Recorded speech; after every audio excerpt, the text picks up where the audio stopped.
નમસ્કાર મારા વાલા વિદ્યાર્થી મિત્રો, સ્વાગત છે તમારું. મિત્રો આજે વાત કરવાના છીએ ધોરણ 10માં આપણી જે નવો અભ્યાસક્રમ અને નવી જે આપણી પ્રયોગ પોથી આપવામાં આવેલી છે તેનો પ્રયોગ નંબર 4નું આપણી સંપૂર્ણ સચોટ સોલ્યુશન આજે આ વિડીયોમાં મિત્રો કરવાના છીએ, જે તમારી આવનારી મિત્રો વાર્ષિક પરીક્ષામાં પણ તમને ખૂબ જ ઉપયોગી નીવડશે. તો ચાલો વિદ્યાર્થી મિત્રો આપણે વિડીયોની શરૂઆત કરીએ. તેના પહેલાં તમે ખાસ ચેનલમાં નવા છો તો મિત્રો ચેનલને અવશ્ય સબસ્ક્રાઇબ કરી વિડીયોને લાઇક અને શેર કરવાનું ન ભૂલતા, જેથી કરી અમે તમારા સુધી ધોરણ 10ના મિત્રો તમામ વિડીયોનું સોલ્યુશન ઝડપથી મોકલી શકીએ. પ્રયોગ નંબર 4ની અંદર આપણો સૌપ્રથમ હેતુ રહેલો છે કે જુદા જુદા પ્રકારની વિઘટન પ્રક્રિયાઓ તેમજ વિસ્થાપન અને દ્વિવિસ્થાપન પ્રક્રિયાઓ સમજવી. અહીંયા તમને મિત્રો કુલ 5 મિત્રો હેતુ આપેલા છે, જેમાં પહેલો હેતુ છે લેડ નાઇટ્રેટની ઉષ્મીય વિઘટન પ્રક્રિયા. બીજો, પાણીની વિદ્યુતીય વિઘટન વિદ્યુત વિભાજન પ્રક્રિયા. 3, સિલ્વર ક્લોરાઇડની પ્રકાશ રાસાયણિક વિઘટનની પ્રક્રિયા. 4, લોખંડની ખીલી અને કોપર સલ્ફેટના દ્રાવણ વચ્ચે થતી ધાતુ વિસ્થાપનની પ્રક્રિયા. 5, બેરિયમ ક્લોરાઇડ અને સોડિયમ સલ્ફેટના દ્રાવણ વચ્ચે થતી દ્વિવિસ્થાપનની પ્રક્રિયા. મિત્રો સાધનોની આપણે જે જરૂર પડવાના છે તેમાં બર્નર, કસનળીઓ, બેટરી, સ્વિચ, રબર બુચ, plastic cup, china dish, stand અને દોરી આટલી જરૂરિયાત પડશે. હવે અહીંયા મિત્રો સૌપ્રથમ જે આપણો પહેલો હેતુ છે લેડ નાઇટ્રેટની ઉષ્મીય વિઘટનની પ્રક્રિયા, જેની અંદર વિદ્યાર્થી મિત્રો તમને અહીંયા સરસ મજાની જે આકૃતિ આપેલી છે આ આકૃતિ મુજબ આપણે અહીંયા દોરવાની છે અને એનું નામ નિર્દેશ પણ કરવાનો રહેશે. પ્રયોગ પદ્ધતિની વાત કરીશું તો સૌપ્રથમ તમારે એક ઉત્કલન નળીમાં આશરે 2 ગ્રામ લેડ નાઇટ્રેટનું પાવડર લેવાનો છે. જે આકૃતિમાં દર્શાવ્યું છે તે પ્રમાણે ઉત્કલન નળીને ચીપિયા વડે મિત્રો પકડવાની છે, બર્નર ઉપર ગરમ કરવાનું છે અને તથા જે નીકળતો વાયુ છે એનું મિત્રો આપણે અવલોકન પણ કરવાનું છે અને નોંધવાનું છે. રાસાયણિક પ્રક્રિયાનું મિત્રો સમીકરણ અહીંયા બને છે, જેમાં લેડ નાઇટ્રેટ તો કે 2Pb NO3 2S જે ઉષ્માનું રાસાયણિક પ્રક્રિયા થઈ લેડ ઓક્સાઇડ બને જે 2PbOS પ્લસ નાઇટ્રોજન ડાયોક્સાઇડ જે 4NO2G પ્લસ ઓક્સિજન O2G. તો આ રાસાયણિક પ્રક્રિયાનું સમીકરણ બન્યું. એનું અવલોકન મિત્રો નોંધીએ તો અવલોકન ઉપર જઈશું.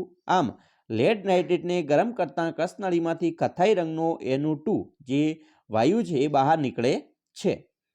મિત્રો અવલોકન નોંધ્યા બાદ આપણે નિર્ણય લખીશું. નિર્ણય એવો આવે છે કે આમ લેડ નાઇટ્રેટનું વિઘટન થઈ લેડ ઓક્સાઇડ, નાઇટ્રોજન ડાયોક્સાઇડ તથા ઓક્સિજન વાયુ બને છે. આપણો હેતુ નંબર 2 છે પાણીની વિદ્યુતીય વિઘટન વિદ્યુત વિભાજનની પ્રક્રિયા. વિદ્યાર્થી મિત્રો સરસ મજાની આકૃતિ આપેલી છે અને આપણે નામ નિર્દેશ આકૃતિ અહીંયા દોરવાની છે, બેટરી છે, બરાબર. તો આ જે નામ નિર્દેશ આકૃતિ અહીંયા બંધબેસથી આપણે દોરી અને પછી પ્રયોગ પદ્ધતિનું વર્ણન કરીશું. પ્રયોગ પદ્ધતિ છે, એક પ્લાસ્ટિકનો કપ લેવાનો છે, તેના તળિયે 2 છિદ્રો પાડવાના છે, તેમાં રબરના બુચ લગાવવાના છે. તમને આકૃતિમાં જે પ્રમાણે બતાવ્યું છે એ પ્રમાણે રબરના બુચમાં કાર્બન એટલે કે ગ્રેફાઇટના વિદ્યુત ધ્રુવો દાખલ કરવાના છે. આ વિદ્યુત ધ્રુવો ઉપર મિત્રો ઊંધી કસનળી છે આપણે ગોઠવી નાખવાની છે. વિદ્યુત ધ્રુવો ડૂબેલા રહે તેટલું પાણી કપમાં ઉમેરી નાખવાનું છે અને પાણીમાં મંદ સલ્ફ્યુરિક એસિડ છે એના થોડા ટીપા પણ આપણે નાખવાના છે. હવે વિદ્યુત ધ્રુવોને 6 વોલ્ટની બેટરી સાથે જોડવાની છે અને વિદ્યુત પ્રવાહ શરૂ કરી અને આપણે એનું અવલોકન નોંધવાનું છે. અવલોકન શું આવે છે એનું પણ આપણે અહીંયા નોંધ કરી છે. ચાલો સૌપ્રથમ આપણે રાસાયણિક પ્રક્રિયાનું સમીકરણ બનાવી દઈશું. તો રાસાયણિક સમીકરણ છે તે છે 2H2O1 જે વિદ્યુતનું વિભાજન થાય છે અને જેમાંથી છૂટું પડે છે તે છે 2H2G પ્લસ O2, બરાબર. બંને છૂટા પડશે, હાઇડ્રોજન અને ઓક્સિજન છૂટા પડે છે. અવલોકન મિત્રો આપણે આ રીતે નોંધી શકાય કે પાણીના વિદ્યુત વિભાજન દરમિયાન એનોડ વિદ્યુત ધ્રુવ ઉપર ઓક્સિજન વાયુ તથા કેથોડ વિદ્યુત ધ્રુવ પર હાઇડ્રોજન વાયુના પરપોટાપન થાય છે, જે આપણું અવલોકન આવ્યું. એનો નિર્ણય એવો આવે છે કે ભાઈ આમ પાણીનું વિદ્યુત વિભાજન થઈ હાઇડ્રોજન એટલે કે H2 અને ઓક્સિજન એટલે કે O2 છૂટા પડે છે અને આ પ્રક્રિયા વિદ્યુત વિભાજનની પ્રક્રિયા કહે છે. વિદ્યાર્થી મિત્રો હેતુ નંબર 3 છે સિલ્વર ક્લોરાઇડની પ્રકાશ રાસાયણિક વિઘટનની પ્રક્રિયા.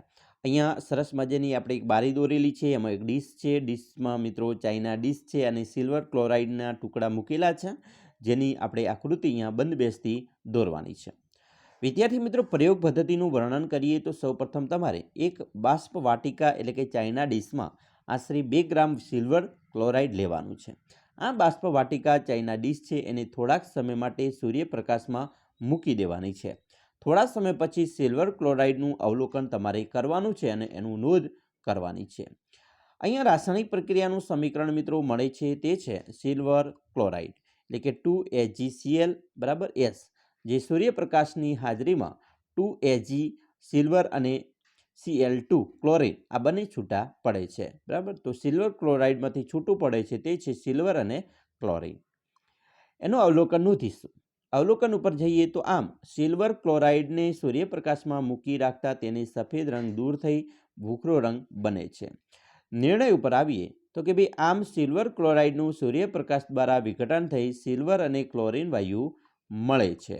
આપણો હેતુ નંબર 4 છે લોખંડની ખીલી અને કોપર સલ્ફેટના દ્રાવણ વચ્ચે થતી ધાતુ વિસ્થાપનની પ્રક્રિયા.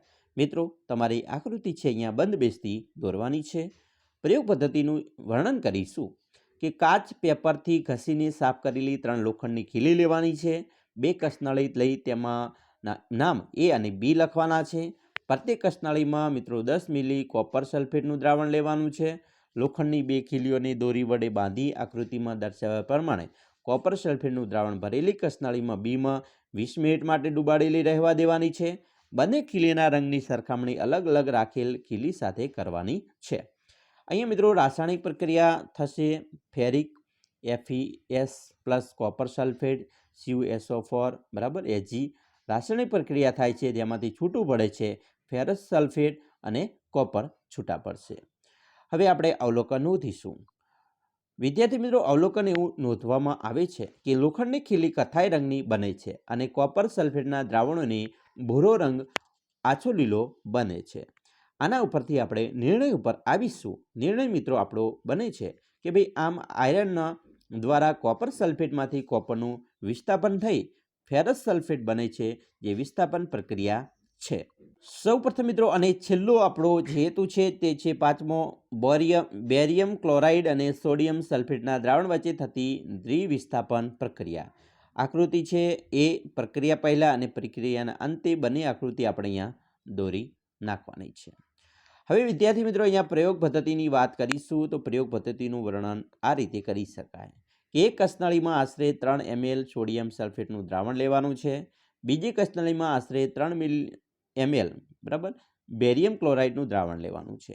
આકૃતિમાં જે પ્રમાણે દર્શાવ્યું છે તે પ્રમાણે બંને દ્રાવણોને મિશ્ર કરી અવલોકન પણ નોંધવાનું રહેશે. રાસાયણિક પ્રક્રિયાનું સમીકરણ મિત્રો બને છે જેમાં બેરિયમ ક્લોરાઇડ અને સોડિયમ સલ્ફેટને મિત્રો બંનેનું મિશ્રણ કરી આપણે રાસાયણિક પ્રક્રિયા કરીએ તો તેમાંથી બેરિયમ સલ્ફેટ અને સોડિયમ ક્લોરાઇડ છૂટા પડે છે. અવલોકન નોંધીશું તો કે ભાઈ આમ સોડિયમ સલ્ફેટ અને બેરિયમ ક્લોરાઇડને ભેગા કરતા બેરિયમ સલ્ફેટના સફેદ રંગના અવક્ષેપો મળે છે, જેનો નિર્ણય છે કે ભાઈ આમ બેરિયમ ક્લોરાઇડ અને સોડિયમ સલ્ફેટ વચ્ચેની પ્રક્રિયા દ્વિવિસ્થાપન પ્રક્રિયા છે, જેથી બેરિયમ સલ્ફેટ અને સોડિયમ ક્લોરાઇડ મળે છે. જ્ઞાન ચકાસણીના પ્રશ્નોની વાત કરીશું અહીંયા જે આપણા 5 હેતુ છે તેના આધારે. તો પહેલો છે વિકલ્પ સ્વરૂપે પ્રશ્ન. તેમાં પહેલો પ્રશ્ન છે કસનળીમાં લેડ નાઇટ્રેટને ખૂબ ગરમ કરતાં શું થાય? તો તેમાં મિત્રો થશે કથ્થાઈ રંગની બાષ્પ મળે. બીજું, નીચેના પૈકી કઈ વિઘટનની પ્રક્રિયા નથી? તો અહીંયા મિત્રો બી છે તે વિઘટનની પ્રક્રિયા થયેલી ન ગણાય. ત્રીજું વિકલ્પ, પાણીનું વિદ્યુત વિભાજન કરતાં કેથોડ પર કયો વાયુ મળે છે? તો તેમાં મિત્રો હાઇડ્રોજન વાયુ મળશે. 2, નીચેના પદાર્થોનું રાસાયણિક સૂત્ર લખો. લેડ ઓક્સાઇડ તો PbO, silver chloride AgCl, sodium sulphate Na2SO4 અને કેલ્શિયમ હાઇડ્રોક્સાઇડ CaOH2. તો આ વાત કરી આપણે પ્રયોગ નંબર 4ના સંપૂર્ણ મિત્રો સોલ્યુશનની. જ્યારે 5 હેતુની વાત કરી. તમારે 5 હેતુ વિશે વધારે માર્ગદર્શન જોઈતું હોય તો અહીંયાથી તમે મિત્રો મેળવી શકો છો. તો આ 5નું મિત્રો અહીંયા માર્ગદર્શન પણ મળી જશે. વિદ્યાર્થી મિત્રો, અમે આશા રાખીએ છીએ તમને આપણો ખૂબ જ વિડીયો ગમ્યો હશે. વિડીયો ગમ્યો હોય તો મિત્રો લાઈક કરજો. તમારા મિત્રો સુધી વિડીયોને શેર કરવાનું પણ ન ભૂલતા, જેથી કરી અમે તમારા સુધી ધોરણ 10ના તમામ વિડીયોનું સોલ્યુશન ઝડપથી મોકલી શકીએ. ખાસ કરીને વિદ્યાર્થી મિત્રો, તમારે આપણી જે નવી સ્વાધ્યાયન પોથી આપવામાં આવેલી છે, જે તમને મળી પણ ગઈ છે, જેના ભાગ 1 થી 6 છે. 1 થી 6નું સોલ્યુશન જો તમારે જોવાનું બાકી છે, તો મિત્રો આપણે ભાગ નંબર 1 અને 2નું સોલ્યુશન બનાવીને મૂકી દીધું છે, જે ચેનલના પ્લેલિસ્ટમાંથી મળી જશે. ભાગ નંબર 3, 4, 5, 6 એનું પણ સોલ્યુશન મિત્રો આપણે જેમ જેમ સમય મળતો રહેશે એમ બનાવીતા રહીશું. તમારો અભ્યાસક્રમ જેમ જેમ ચાલતો રહેશે તે પ્રમાણે આપણે બનાવીને મૂકી દઈશું. તો મિત્રો આશા રાખીએ તમને આપણો આ વિડીયો છે અને આપણી ચેનલ ખૂબ જ યુઝફુલ થાય, ઉપયોગી થાય. ચાલો મિત્રો ફરી મળીશું નેક્સ્ટ વિડીયોમાં. અમને રજા આપશો. જય હિન્દ, જય જય ગરવી ગુજરાત.